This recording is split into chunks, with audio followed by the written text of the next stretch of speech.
selamat pagi. Perkenalkan, saya Sarawinda Hutagalung. Saat ini saya bekerja sebagai dosen di Home-Based Program Studi Kimia, Fakultas Sains dan Matematika, Universitas Kristen Satya Wacana atau UKSW. Salah satu mata kuliah yang saya ampu adalah kimia analisis.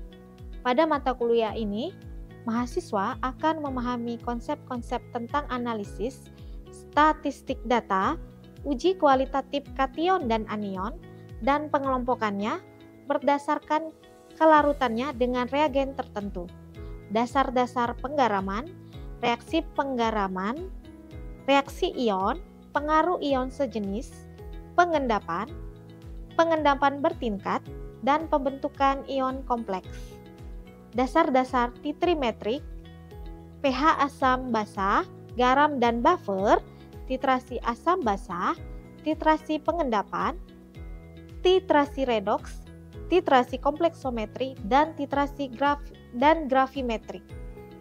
Saya berharap melalui mata kuliah ini, mahasiswa dapat memahami dan menerapkan metode analisis kimia dengan tepat dan akurat. Selain itu, mata kuliah ini juga disertai dengan kegiatan praktikum untuk memperkuat dan mengaplikasikan pemahaman teori yang diperoleh di ruangan kelas dan juga melatih keterampilan teknis dalam penggunaan alat-alat laboratorium serta menyajikan hasil praktikum baik secara lisan dan tertulis dan mendemonstrasikan kemampuan komunikasi ilmiah dari masing-masing mahasiswa. Sesuai dengan visi misi keilmuan Prodi Kimia UKSW dalam pengembangan ilmu kimia dengan fokus penerapan prinsip kimia hijau untuk material maju yang berasal dari bahan alam dan memiliki nilai tambah atau added value guna mendukung pembangunan yang berkelanjutan, maka disusunlah CPL program studi kimia, yaitu sebagai berikut ini. Yang pertama, menjalankan tanggung jawab profesional dengan etika akademik, menjaga integritas berlandaskan kesadaran akan Tuhan Yang Maha Esa, serta menunjukkan nilai-nilai Kristiani, semangat nasionalisme, kepatuhan hukum, kemandirian, dan peduli GESI, yaitu Gender Equality and Social Inclusion, peka terhadap perubahan dan disiplin sesuai dengan nilai-nilai Pancasila. Yang kedua, mampu berkomunikasi dalam bahasa Indonesia dan bahasa Inggris dengan baik secara lisan maupun tulisan, mempunyai jiwa kepemimpinan dan kewirausahaan yang kuat, serta mampu bekerja sama dan mengembangkan diri dan kelompok secara berkelanjutan. Yang ketiga, mahasiswa juga mampu menguasai konsep dasar kimia dan prinsip dasar instrumen kimia, menganalisis data, serta menerapkan prinsip-prinsip penjaminan mutu dalam melakukan identifikasi, pemisahan, karakterisasi, transformasi, dan sintesis molekul kimia didasarkan pada prinsip kimia hijau. Yang keempat, mahasiswa diharapkan mampu menerapkan pengetahuan dan keterampilan secara mandiri dan bertanggung jawab dengan berpikir kritis, inovatif, dan etis dalam menyelesaikan masalah untuk efisiensi produksi, pengelolaan limbah, dan pengembangan material maju dari bahan alam. Yang kelima, mahasiswa mampu merancang, melaksanakan, dan menganalisis eksperimen kimia secara mandiri dan kritis, serta mampu menerapkan pengetahuan kimia untuk memecahkan masalah dan juga berkontribusi dalam industri kimia yang berkelanjutan dan ramah lingkungan, termasuk melalui pemanfaatan teknologi terkini seperti kecerdasan buatan. Mahasiswa juga mampu merancang, mewujudkan, mengevaluasi, dan meningkatkan produk dari sumber daya alam yang memiliki nilai tambah untuk mendukung pembangunan yang berkelanjutan. Dan yang terakhir adalah mahasiswa mampu menerapkan hasil inovasi bidang kimia dan bidang terkait untuk kewirausahaan. Maka berdasarkan CPL yang telah disebutkan, maka mata kuliah kimia analisis merupakan rumpun mata kuliah kimia analitik dengan bobot 4 SKS dan diturunkanlah 9 CPMK dari kimia analisis. CPMK yang pertama menguasai substansi, karakteristik, dan perhitungan penggaraman beserta reaksi kimia yang terkait. Yang kedua, mengidentifikasi dan menentukan kation dan anion dalam sampel secara kualitatif. CPMK yang ketiga, memahami dan mengaplikasikan konsep kelarutan berdasarkan jenis ionnya. Yang keempat, memahami substansi karakteristik, reaksi, dan perhitungan metode analisis gravimetri. Yang kelima, memahami konsep dasar dan perhitungan analisis statistik data.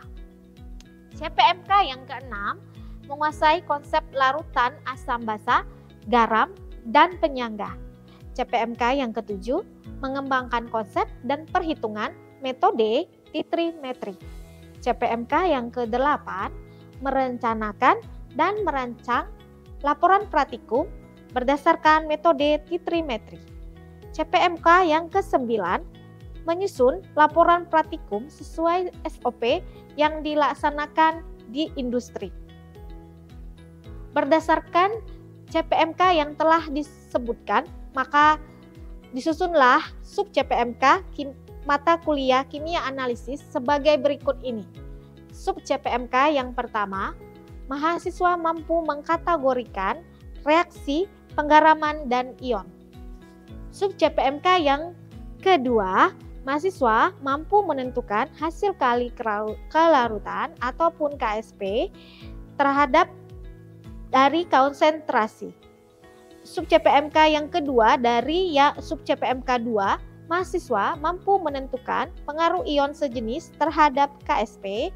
Kemudian sub CPMK yang ketiga dari sub CPMK kedua, mahasiswa mampu memahami dan menggunakan efek ion senama untuk menjelaskan kelarutan yang berbeda dari suatu senyawa dalam larutan yang mengandung ion senama. Sub CPMK yang ketiga, mahasiswa mampu menentukan kation dan anion dalam sampel. Sub CPMK yang keempat, ini ada 3. Yang pertama, mahasiswa mampu menjelaskan konsep metode gravimetri. Yang kedua, mahasiswa mampu menuliskan reaksi dan menyelesaikan perhitungan metode analisis gravimetri. Yang ketiga, mahasiswa mampu menyusun metode analisis gravimetri. Sub CPMK yang kelima, itu ada 2. Yang pertama, yaitu mahasiswa mampu menentukan galat distribusi galak acak, pengolahan statistik dari sampel yang terbatas, kontrol data, dan metode kuadrat terkecil. Yang kedua, mahasiswa mampu menentukan berbagai parameter statistik pengolahan data analitik. Sub CPMK yang ke-6 itu ada 3. 1. Mahasiswa mampu mengukur pH larutan, itu termasuk asam basa, garam, dan penyangga. Yang kedua, mahasiswa mampu merancang pembuatan dan mengukur larutan buffer. Yang ketiga, mahasiswa mampu menghubungkan dan mengoreksi kegunaan larutan buffer. Sub CPMK yang ke-7, ini ada 4. Yang pertama, mahasiswa mampu memahami konsep titrimetri. Yang kedua, mahasiswa mampu menuliskan reaksi dan menghitung stokiometri reaksi-reaksi dalam metode titrimetri. Yang ketiga, mahasiswa mampu merancang metode titrimetri. Yang keempat, mahasiswa mampu mengembangkan metode titrimetri. Dan yang kelima adalah mahasiswa mampu menyusun dan mengembangkan metode titrimetri berdasarkan proyek atau kasus yang diberikan dari topik riset ataupun pengabdian kepada masyarakat. Sub CPMK yang ke-8, mahasiswa mampu menentukan, merencanakan, dan merancang laporan praktikum.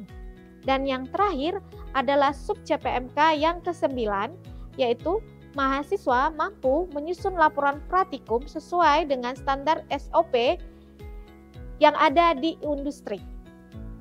Adapun penilaian dalam mata kuliah kimia analisis itu termasuk individual assessment, project atau class test, PTS dan juga TAS. Dan juga di dalamnya ada praktikal, jadi praktikum juga dimasukkan ke dalam penilaian dari mata kuliah ini. Selanjutnya mari kita lihat pembelajaran di kelas yang dilakukan bersama mahasiswa. Selamat siang teman-teman. Selamat siang Ibu. Gimana? Sudah makan siang kalian? Sudah. Oke teman-teman, apakah kalian sudah membuka Evlen-nya? Karena materinya sudah saya kirim di Evlen. Sudah membuka kemarin? Nah, di sana saya juga sudah upload video tentang kuliah kita hari ini. Nah, menurut teman-teman, berdasarkan video itu, apa yang kalian pahami tentang kimia analisis? Masing-masing dari kalian saya akan minta pendapat tentang pengertian dari kimia analisis. Nah, di situ kita lihat adalah industri kelapa sawit.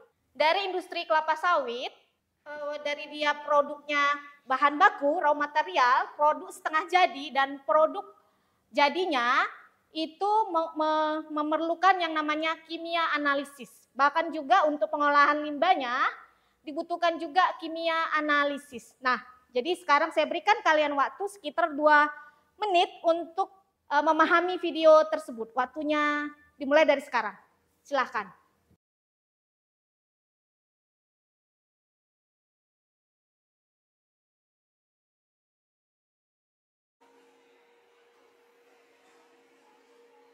Oke, terima kasih sudah 2 menit.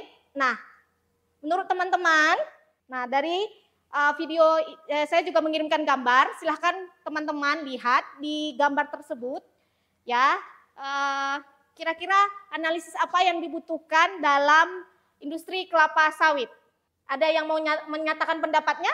Iga, Odi, Ari, atau Helen? Ada yang menyatakan pendapatnya, kira-kira apa? Analisis apa yang dibutuhkan? Nah, kita tahu ini kelapa sawit ini memiliki banyak sekali produk turunan, ya. Jadi seperti mentega, margarin, juga minyak goreng, biodiesel, juga produk lainnya. Jadi kira-kira dalam penentuan kimia analisis apa yang digunakan untuk analisis sampelnya? Banyak. Nah, salah satunya apa? Bilangan penampungan. Titrasi. Titrasi itu penentuan apa? Nah, jadi titrasi itu bisa dilakukan dalam industri minyak kelapa sawit ini untuk menentukan mutu dari minyak itu. Bisa dengan cara titrasi untuk menentukan kandungan asam lemak bebas yang ada dalam minyak. Ya, benar. Ya, itu salah satu contohnya dari berbagai banyak analisis yang bisa dilakukan dari satu industri. Ini masih industri kelapa sawit ya teman-teman, belum industri lainnya. Pastinya semua industri, baik itu makanan, pertambangan, dan lainnya itu membutuhkan yang namanya kimia analisis. Berdasarkan hal tersebut, jadi kita ini tujuan pembelajaran kita hari ini atau CPMK-nya adalah mengembangkan konsep dan perhitungan metode titrimetri. Yang kedua, merencanakan dan merancang laporan praktikum berdasarkan metode titrimetri. Dan yang ketiga adalah menyusun dokumen laporan praktikum sesuai SOP yang dilaksanakan di industri. Jadi di setiap industri pasti memiliki yang namanya SOP dalam menganalisis secara kualitatif dan kuantitatif. Nah, sedangkan sub CPMK-nya itu yang pertama, mahasiswa mampu merancang metode titrimetri. Yang kedua, mahasiswa mampu mengembangkan metode titrimetri. Yang ketiga, mahasiswa mampu menyusun dan mengembangkan metode titrimetri berdasarkan proyek atau kasus yang diberikan. Nah, dari di sini nanti kita akan diberikan case study sehingga kalian memahami, bisa menyusun dan mengembangkan metode titrimetri berdasarkan topik dari riset atau pengabdian masyarakat yang dilakukan oleh dosen. Nah, kemudian yang terakhir adalah mahasiswa mampu menentukan, merencanakan, dan merancang laporan praktikum. Nah, minggu lalu kita sudah membahas mengenai pengertian dari kimia analisis. Nah, tadi saya minta teman-teman untuk lihat video ya. Nah, dari video kita bisa tahu ya, minggu lalu sudah dibahas bahwa pengertian dari kimia analisis adalah penentuan komposisi kimia suatu materi, baik dia identifikasi maupun estimasi komponen-komponen suatu senyawa. Jadi dia kualitatif dan kuantitatif. Dan setiap analisis kimia itu, setiap analisis sampel itu bisa dipilih berdasarkan jumlah dan jenis sampelnya dan tingkat akurasi yang diinginkan. Nah, tentang analisis kualitatif juga, itu kemarin itu kita sudah bahas juga, ini salah satu dari 2 metode dalam kimia analisis. Juga silahkan membaca juga yang ada di PowerPoint-nya. Saya sudah berikan materi ini di Flearn sehingga kalian bisa langsung membacanya. Jadi analisis kualitatif merupakan metode kimia analisis untuk identifikasi spesies atom atau molekul dari gugus fungsi analit dalam sampel. Nah, di kimia analisis kualitatif ini juga melibatkan 2 aspek, yaitu pemisahan dan identifikasi yang didasarkan pada sifat-sifat kelarutan, keasaman, pembentukan senyawa kompleks, reaksi oksidasi reduksi, penguapan, dan ekstraksi. Nah, misalnya ini saya berikan sistem periodik unsur. Nah, menurut teman-teman dari 118 unsur yang ada di SPU, ya, bagaimana menganalisa masing-masing unsur yang ada di sana? Menurut teman-teman, apakah antara logam dan non-logam di kimia dasar kita sudah belajar mengenai SPU ya, teman-teman kalau masih ingat. Nah, bagaimana menganalisis antara logam dan non-logam? Masih ada yang ingat? Tidak ada? Jadi kalau dia secara kualitatif, bagaimana menganalisisnya? Kalau secara kualitatif pastinya dia berfokus pada identifikasi jenis unsur. Jadi itu memanfaatkan sifat khas dari unsur tersebut, misalnya warnanya, warna itu baik itu flame-nya atau warna larutannya, kemudian pembentukan endapan, kelarutan, dan reaksi lainnya. Ya. Kemudian kalau yang kuantitatif, apa itu analisis kuantitatif? Yaitu metode untuk menentukan kuantitas absolut atau relatif analit berdasarkan konsentrasi satu atau lebih zat yang ada dalam sampel atau senyawa. Nah, ini kuantitasnya itu dinyatakan dengan massa, volume, konsentrasi, kelimpahan relatif atau cara lainnya. Jadi ciri khas dari analisis kuantitatif adalah ada unitnya, ya.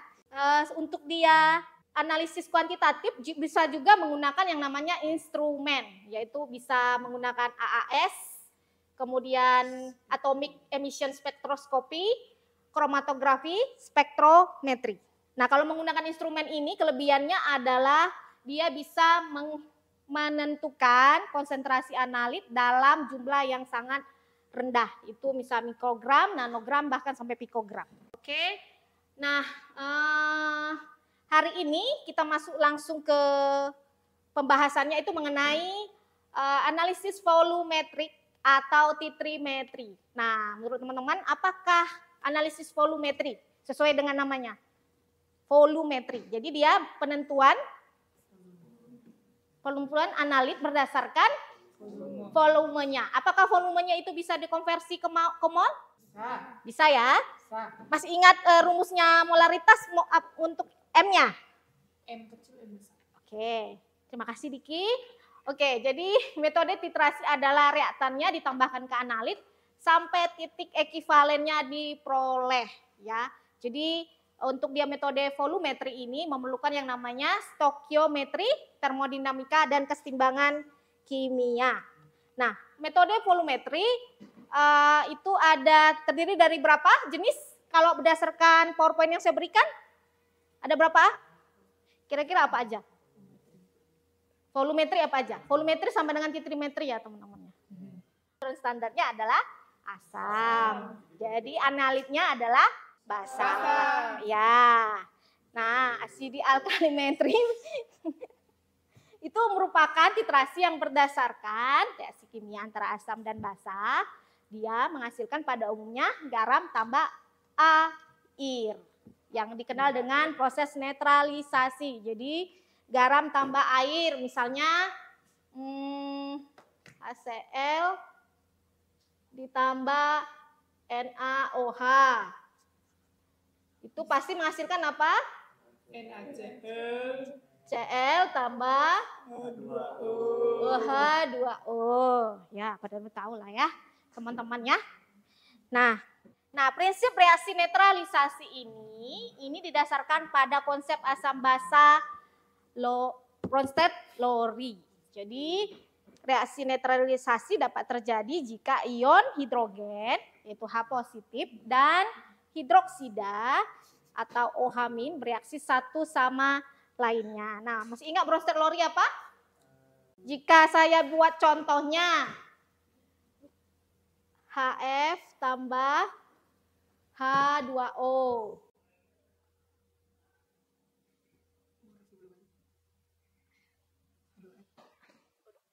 Nah, ini ditambah dengan F-. Nah, yang asam yang basa yang mana? Kalau di Bronsted-Lowry yang merupakan asam adalah yang donor proton, yang basa adalah Aseton. proton. Nah, dari contoh ini yang termasuk donornya, donor proton yang mana? Si HF. HF ya. HF. Ya. Asamnya adalah si ini. Yang ini adalah basanya. Ya. Sedangkan konjugatnya, konjugat asam yang mana? Si H3O. Ini konjugat Asam. Iya. ini konjugat Asam. asam. Ini konjugat Basa. Oke, benar semua. Kita juga akan membahas mengenai stokiometri dalam titrasi asam basa. Oke, masih ada yang ingat? Molaritas. Jadi kalau dia molaritas ke normalitas, bagaimana konversinya? Molaritas ke normalitas masih ingat konversinya? Jadi kalau molaritas itu apa, teman-teman? Iga ingat. Molaritas apa? Mol per volume larutan ya. Nah, jadi kalau normalitas adalah mol ekivalen per volume larutan. Nah, dalam titrasi asam basa itu maka rumusnya apa? Grek asam sama dengan grek basa. Rumusnya bagaimana? Volume kali molaritas dikali Mol. N. N itu menyatakan muatan ion asam atau basa.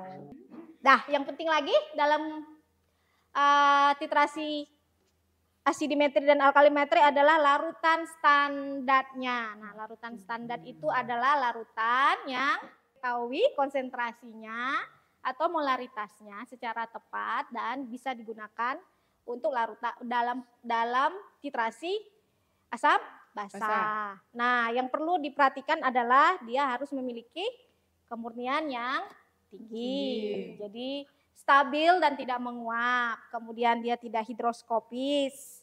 Dia menghasilkan reaksi yang cepat dan stokiometris. Kemudian memiliki titik ekivalen yang jelas. Nah, dalam hal ini untuk dia asidimetri itu contoh-contoh reaksinya. Nah, kita akan lihat. Kalian lihat di slide berikutnya itu mengenai asam kuatnya.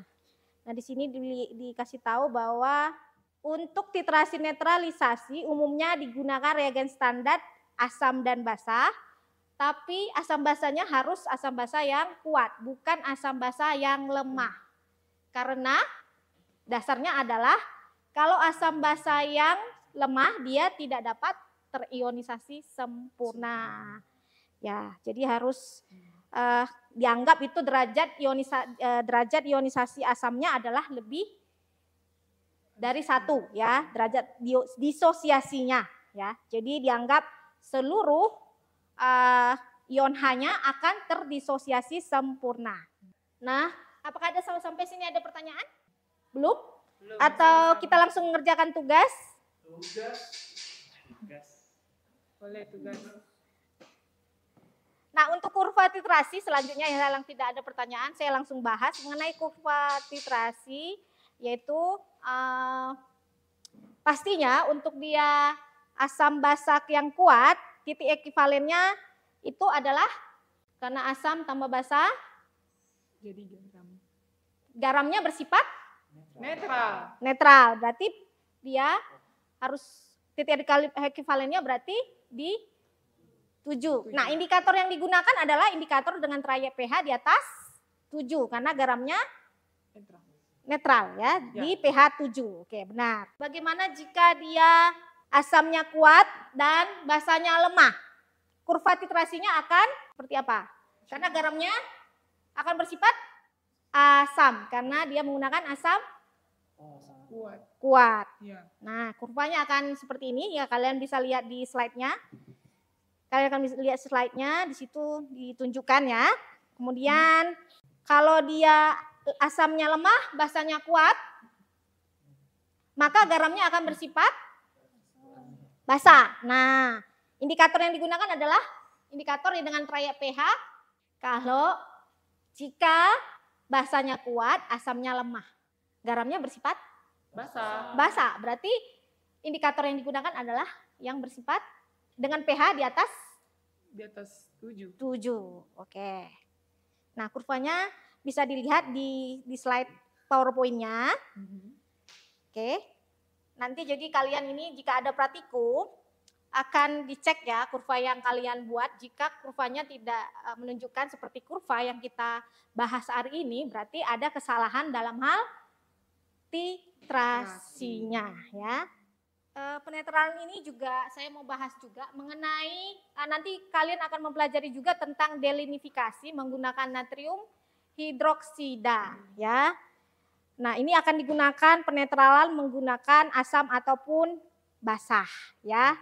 Jadi kalau dia menggunakan asam, sisa larutannya pasti akan bersifat asam. Maka akan digunakan basah untuk menetralkannya ya. Untuk mengetahui sejauh mana pemahaman teman-teman terhadap materi pembelajaran hari ini, kalian silahkan menjawab pertanyaan berikut ini. Jadi kalian bisa melihat passwordnya, linknya. Kita menggunakan Quizizz untuk kuis ya. Silahkan lihat. Nah, berdasarkan yang pembelajaran hari ini. Jadi saya pengen tahu nih, apa yang kalian dapat pada pembelajaran hari ini. Oke? Oke, terima kasih. Nah, ternyata berdasarkan hasilnya, kalian semua yang sudah paham hasil pembelajaran hari ini, terima kasih teman-teman.